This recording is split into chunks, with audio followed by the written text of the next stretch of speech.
Hey everybody, John Ramdeen with you here in the FN studios, and this is Fight News Now Extra, where we dig through some of MMA's coolest topics. Robin Black will join me and give his 2 cents on what is happening in the sport.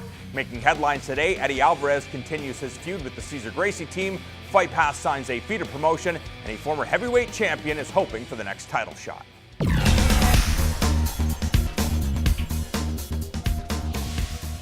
After defeating Gilbert Melendez by split decision at UFC 188, Eddie Alvarez could already have his next opponent waiting.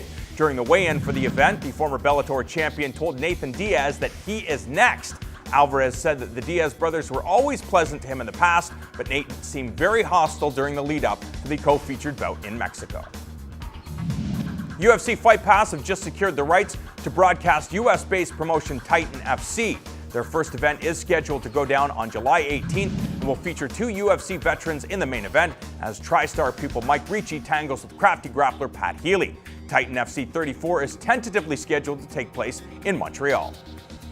Former UFC heavyweight kingpin Junior Dos Santos was happy that fellow countryman Fabrizio Verdum became the undisputed champion on Saturday night, as he is the only man to KO the Jiu-Jitsu champion. Zagano feels because of his win, a title shot makes sense. The Brazilian feels that Verdum's win benefits him. And don't forget to tune in to FN 2 p.m. on Saturday as we are getting you set for UFC Fight Night in Berlin, Germany. The 115-pound women's title is on the line. Also, Dennis Seaver collides with Tatsuya Kawajiri. The main card action going down at 3 p.m. right here on FN. Joined by Robin Black, Eddie Alvarez, Nathan Diaz. I love it. I think there's other more compelling fights, but if the UFC decides to, because of the feud, the hostility, Eddie Alvarez, Nathan Diaz, I think it makes sense. But one thing I want to talk about is, I know everybody thinks that the best fighters in the world are in the UFC, and for the most part, the majority of them are. But we have to realize that there are very talented, credible fighters competing all over the place. And with Eddie Alvarez's victory over Gil Melendez, I think that really shows you what Michael Chandler, who we will see on Friday night, and Will Brooks, and really essentially, if you train with some of the best fighters in the world and you're built and you do all the things, if you train at TriStar and you have those coaches and you put the time in, you're going to get as good as everybody else. You go to AKA, you go to ATT, you go guys we never heard of. Jackson's. There are young guys that are mind-blowing. And, we were talking about Nate Marquardt.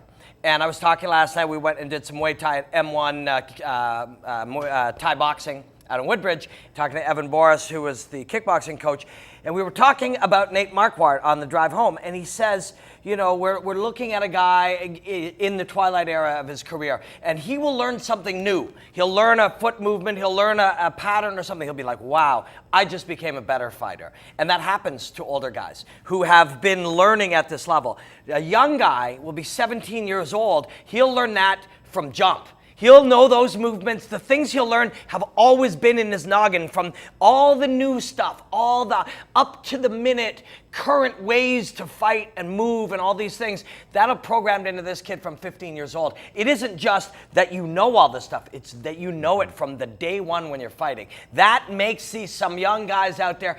2 years from now, 3 years from now, we're going to see people that are going to blow our mind that are 17 years old in some of these gyms right now. Yeah, but one thing that's cool about it is, because we've talked about it, very difficult to master the art of Muay Thai, to master the art of boxing, to master Jiu-Jitsu, American kickboxing, as well as the hundreds of other fighting disciplines in the world. And because of that, I think that there's so much room to grow that we're going to see trends. Yeah, like you talked about, a lot of guys weren't getting submitted before because they didn't need to, because it was all about defense. But when you have experts, and we're seeing more and more of these champions all over the place, Brazil, of course, when you look at the mecca of Jiu-Jitsu, for example, most of the best players are in Brazil. But over the next decade, 2 decades, you're going to see the rest of the world on board with the high level of jiu-jitsu, just like Thailand and Thai boxing. And because of that, more details are going to be available to these youngsters. Yeah, the whole game, the idea of the knowledge of fighting is one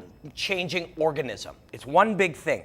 And so we are going to program the next generation of fighters and say, you don't need to learn this, you don't need to learn that. The most important thing you do in this position is this and this. And we program them that because that's what's working right now. Until it doesn't. But yeah, because now we've programmed everyone to think that way, and we program them with the absolutes that in this position we do this and we get that, somebody is going to start training other things outside of it. So they will be reacting and playing a game back and forth with the knowledge that they have today. Somebody over here, they're like, don't worry, the guard, it doesn't work anymore. You're not submitting anybody with the guard. You either have to get up or lock them up and protect yourself. Well, if that becomes an absolute of how you train, there's some dudes over here at this other gym who are like, hey, everybody's training believing that the guard is not effective. Let's make it really effective. All of a sudden, the guard is submitting guys again. The whole game is an organism, and if you start getting too much over here, it'll change over there. For our money right now, of all the coaches that we talk to, the insight that we get, there are some of them. Bang Ludwig is changing the game of striking. Matt Hume is researching how to be the greatest perfect martial artist in the world. Not the game that's happening today. It's fascinating. Who's creating these trends? Is it just those guys? Is it the fact that Dwayne Ludwig has been around this game for so long? He knows what works in kickboxing and in mixed martial arts. He can bridge that gap. Matt Hume, the same thing, came from wrestling, became a mixed martial arts fighter, now a trainer of champions. He can create those trends.